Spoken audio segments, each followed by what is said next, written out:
Hello बच्चों, कैसे हैं आप? उम्मीद करती हूँ आप बढ़िया और एकदम मज़े में होंगे। तो आइए बच्चों, एक बहुत ही अच्छी कहानी पढ़ेंगे हम, जो सुभद्रा कुमारी चौहान द्वारा लिखी गई है, जिसका नाम है हींग वाला। बच्चों, आदमी की पहचान उसकी जाति अथवा धर्म देखकर नहीं की जानी चाहिए। किसी भी जाति और धर्म का व्यक्ति बहुत अच्छा हो सकता है और बहुत ही खराब भी। व्यक्ति की पहचान उसके कार्यों और उसकी सोच से होती है। दूसरे धर्म को मानने वाले लोग भी हमारे सबसे अच्छे मित्र और सच्चे हितैषी हो सकते हैं। इस कहानी में लेखिका ने हींग वाले गरीब आदमी के माध्यम से हमें यही संदेश दिया है। तो आइए अपनी इस कहानी को शुरू करें। अम्मा, हींग लेगा? कहता हुए खान लगभग 35 साल का आंगन में आकर रुक गया। पीठ पर बंधे हुए पीपे को खोलकर नीचे धर दिया यानी कि नीचे रख दिया और मौलसिरी के नीचे बने हुए चबूतरे पर बैठ गया। खान सावित्री को क्या कहकर संबोधित करता था? बच्चों, सोचकर बताइए। बच्चों, खान सावित्री को अम्मा कहकर संबोधित करता था। भीतरी बरामदे से एक 9-10 बरस के बालक ने बाहर निकलकर उत्तर दिया, अभी कुछ नहीं लेना है, जाओ। पर खान इतने में भला क्यों जाने वाला लगा। वह जरा और आराम से बैठ गया और अपने सोफे के छोर से हवा करता हुआ बोला, अम्मा हींग ले लो। अम्मा, हम अपने देश को जाता हूँ, बहुत दिनों में लौटेगा। उसने कहा, अम्मा हींग ले लो, मैं अपने देश को जा रहा हूँ और बहुत दिन बाद आऊँगा। सावित्री इस हम उम्र बेटे की बात शायद ही कभी टाल सकती हो। रसोई घर से हाथ धोकर वह बाहर आई और बोली, हींग तो बहुत सी रखी है खान, अभी 15 दिन भी तो नहीं हुए जब तुमने हींग दी थी। खान ने जैसे सावित्री की बात सुनी ही ना हो, उसी स्वर में बोला, हीरा हींग है माँ, हम तुम्हारे हाथ की बहुनी मांगता है। अर्थात मेरी बहुनी यानी कि मेरे सबसे पहले पैसा मैं तुम्हारे हाथ का चाहता हूँ। एक ही तोला ले लो, पर लो ज़रूर, हम देकर जाएगा। इतना कहकर खान ने हींग के छोटे बड़े कई डिब्बे खोलकर रख दिए। सावित्री उन डिब्बों की तरफ देख भी न पाई कि उसने त्वरित गति से एक डब्बा, त्वरित यानी कि तीव्र गति से एक डिब्बा सावित्री के सामने सरकाते हुए कहा, तुम और कुछ मत देखो माँ, यह हींग एक नंबर है, हम तुम्हें धोखा नहीं देगा। सावित्री बोली, पर मैं इतनी हींग लेकर करूंगी क्या, ढेर सी पहले रखी है। खान बोला, कुछ भी ले लो अम्मा, हम देने के लिए आया है, घर पर है, पड़ी रहेगी। फिर आज हम अपने देश को जाता है, खुदा जाने कब लौटेगा। और खान बिना उत्तर की प्रतीक्षा किए हींग तोलने लगा। इस पर सावित्री के बच्चे बहुत नाराज हुए। सभी बोल उठे, मत लेना माँ, तुम कभी ना लेना, जबरदस्ती तोले जा रहा है। जब खान ने हींग तोलकर पुड़िया बनाकर सावित्री के सामने रख दी, तब सबसे छोटे बच्चे ने पुड़िया उठाकर खान के सामने फेंकते हुए कहा, ले जाओ, हमें नहीं लेनी है, चलो माँ भीतर चलो।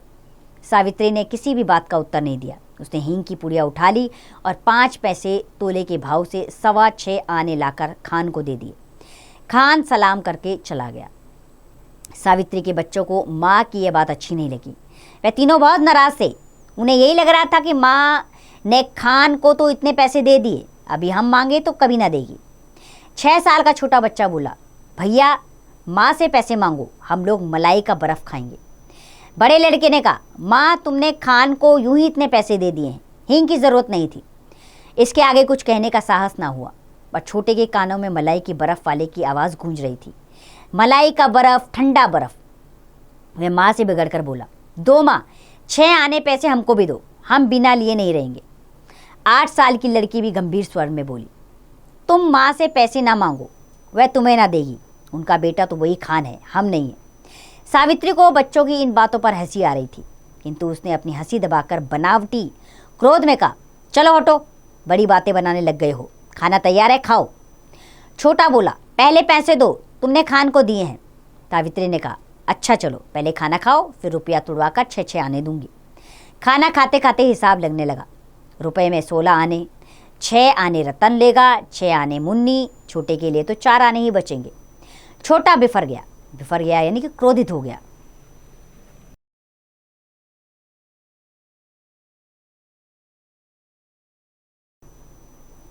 छोटा बिफर गया यानी कि क्रोधित हो गया। कभी नहीं, मैं 6 आने लूंगा। यदि मुन्नी ने 4 आने लेना स्वीकार ना किया होता तो दोनों भाइयों में तकरार की नौबत आ गई होती। तो बच्चों सोचकर बताइए, बच्चों में किस बात को लेकर झगड़ा हो सकता था? तो बच्चों में पैसों को लेकर झगड़ा हो सकता था। कई महीने बीत गए, सावित्री की सब हींग खत्म हो गई। इसी बीच होली आई। होली के अवसर पर शहर में दंगे हो गए, बहुत से लोग मारे गए। मरने वालों में 2 खान भी थे।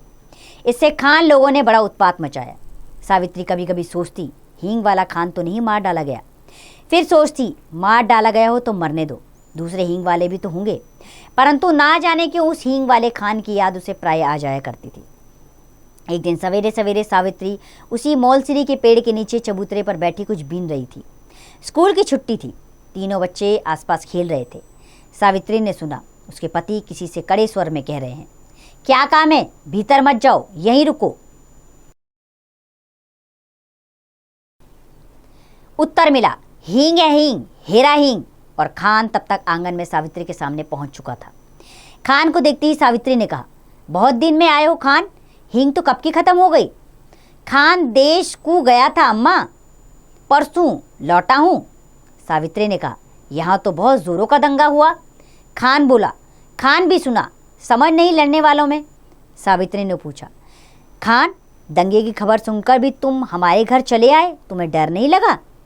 दोनों कानों पर हाथ रखते हुए खान बोला, ऐसी बात मत करो अम्मा, बेटे को भी क्या कभी माँ से डर हुआ है जो मुझे होता।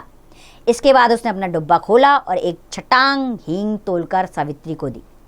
चिल्लर दोनों में से किसी के पास न थी।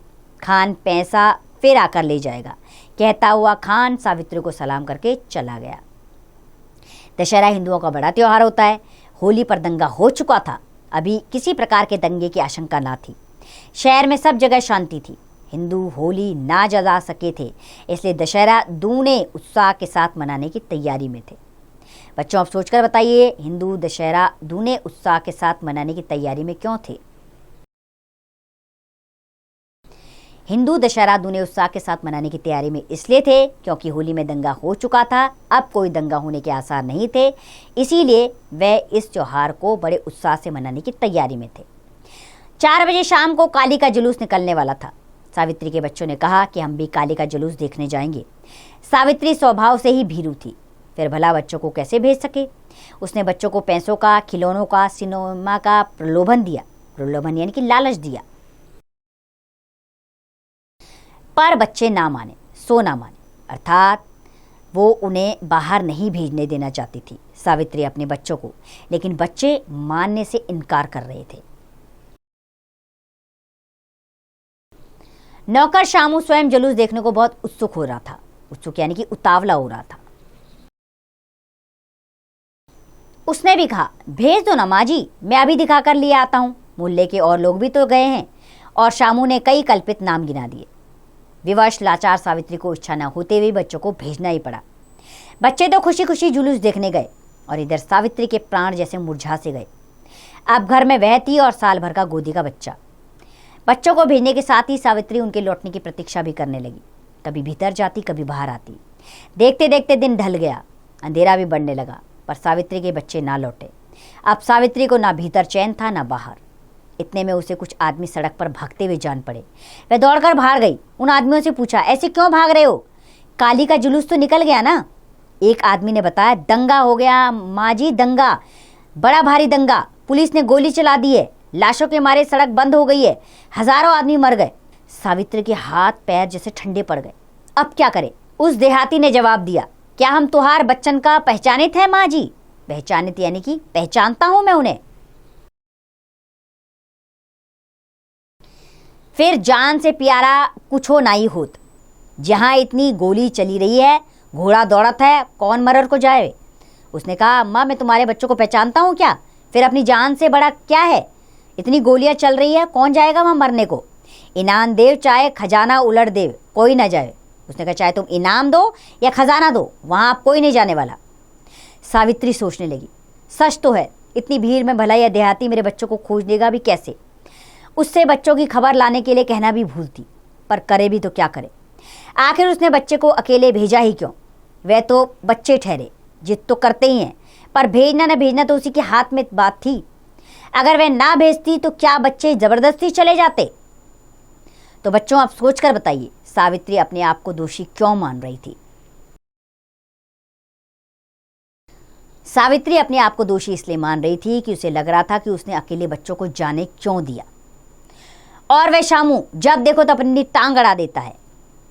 अभी दिखाकर लाता हूं माँ जी, और उसका अभी अभी तक हुआ ही नहीं। सावित्री का हाल बेहाल, पति शहर में है नहीं, वह खुद गोद के बच्चे को अकेला छोड़कर जा नहीं सकती। मोहल्ले में कोई बड़ा सयाना दिख नहीं रहा, सयाने के नहीं बड़ा, सब के सब कहीं अटके पड़े हैं। आखिर सहायता के लिए कहे तो किससे कहे? बच्चों की मंगल कामना के लिए उसने सभी देवी देवता मना डाले। शोरगुल बढ़कर शांत हो गया। रात के साथ साथ नीरवता बढ़ चली, पर उसके बच्चे लौट कर ना आए। अब शायद उसके बच्चे लौट कर ना आएंगे। सावित्री ने मन ही मन यह कल्पना की और हताश होकर सोए हुए बच्चों के पैताने जाकर गिरी सी पड़ी और फूट फूट कर रोने लगी। इसी समय उसे ऐसा जान पड़ा जैसे कोई गाड़ी आकर उसके दरवाजे पर रुकी हो, और उसे वही चिर परिचित स्वर सुनाई पड़ा, अम्मा। सावित्री दौड़कर बाहर गई। उसने देखा तीनों बच्चे खान के साथ सकुशल लौट आए हैं। खान ने सावित्री को देखते ही कहा, बखत अच्छा नहीं है अम्मा, बच्चों को ऐसी भीड़ भाड़ में बाहर ना भेजा करो। फिर सावित्री को खान से ही मालूम हुआ कि दंगा जरूर हो गया था। पुलिस को झूठे फायर भी करने पड़े। अलबत्ता दंगे के दौरान मरा कोई नहीं, कुछ लोग घायल हुए हैं, वह भी पुलिस की गोली से नहीं, पत्थरों से। अब सब जगह शांति है। बच्चे दौड़कर सावित्री से लिपट गए। छोटू ने कहा, माँ, खान बहुत अच्छा है। दंगा होते ही शामू तो हमें छोड़कर भाग गया। खान ने ही हमें बचाया, वरना हमें भी चोट आती। सावित्री ने पूछा, अच्छा, अब तो खान से हींग लेने दोगे? बच्चों ने एक स्वर में कहा, हाँ हाँ, जरूर लेने देंगे, खान तो हमारा दोस्त है। खान ने झपट कर कहा, नहीं दोस्त नहीं, हम तुम्हारा भाई है, भाई। तो बच्चों, बेहद मार्मिक कहानी जो मन को झंझोड़ देती है, ये लिखी गई है सुभद्रा कुमारी चौहान द्वारा। आइए एक बार इनके विषय में भी जान लेते हैं। सुभद्रा कुमारी चौहान का जन्म 16 अगस्त 1904 को इलाहाबाद के निकट निहालपुर गांव में हुआ था। वह हिंदी की सुप्रसिद्ध कवित्री और लेखिका थी। उनके 2 कविता संग्रह मुकुल और त्रिधारा तथा 3 कथा संग्रह बिखरे मोती, उन्मादिनी और सीधे साधे चित्र प्रकाशित हुए। वे राष्ट्रीय चेतना की कवित्री रही हैं। स्वाधीनता आंदोलन के कारण वे कई बार जेल भी गई। झांसी की रानी कविता के कारण उनको अपार ख्याति मिली। 15 फरवरी 1948 को एक कार दुर्घटना में उनका आकस्मिक निधन हो गया। तो बच्चों, इस कहानी के द्वारा सुभद्रा कुमारी चौहान ने हमें ये समझाया है कि हमें कभी भी किसी पर अविश्वास नहीं करना चाहिए। कब कौन किस समय हमारे कैसे काम आ जाए ये हमें नहीं पता। हर किसी को साथ लेकर चलिए और अपना बनाइए। उम्मीद करती हूँ ये पाठ आपको अच्छा लगा होगा। अब इसका अभ्यास कार्य आप स्वयं कीजिए।